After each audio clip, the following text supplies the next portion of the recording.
Patuloy sa ating mga balita. Ikinasa ng Committee on Health ng BTA Parliament ang public consultation para sa 6 na panukalang batas kaugnay sa pagtatayo ng bagong ospital at pag-upgrade ng ilang pagamutan sa Maguindanao del Sur at Maguindanao del Norte. Ang detalye sa report. Sa Maguindanao del Sur, isinusulong ng mga mambabatas ng BTA Parliament ang pagkakaroon ng 50-bed hospital sa bayan ng Datopiang at Talayan. At gawin namang 50 beds ang kasalukuyang 10-bed South UP Municipal Hospital.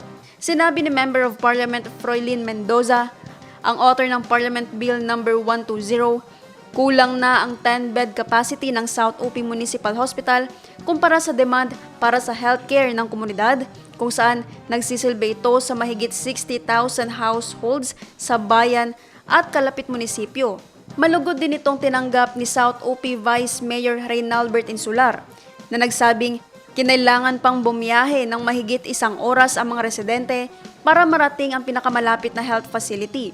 Isinusulong naman ni MP Susana Anayatin at City Fahani Uyuyod ang konstruksyon ng public hospital sa bayan ng Datopiang sa ilalim ng PB No. 147. Tinutulak naman ni MP Tawakal Midtimbang ang konstruksyon din ng 50-bed level hospital sa bayan ng Talayan sa ilalim ng PB No. 156. Sinuportahan nito ni Health Officer ng bayan na si Dr. Christopher Val Padilla na nanawagan ng mas marami pang barangay health stations sa bayan. Inendorso rin ni Maguindanao del Sur Board Member Walrito Bansigan ang panukala.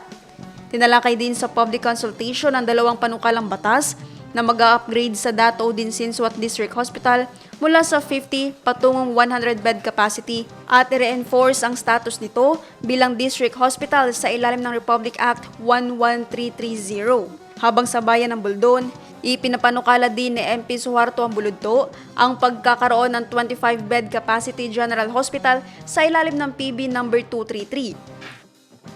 Tayo po ay, siyempre alam naman po natin na magkakaroon na ng election ngayong October. Sa proseso po natin ngayon ay hopeful pa rin naman tayo. Gagawain po natin yung ating makakaya na itong mga bills na ito ay maisabatas.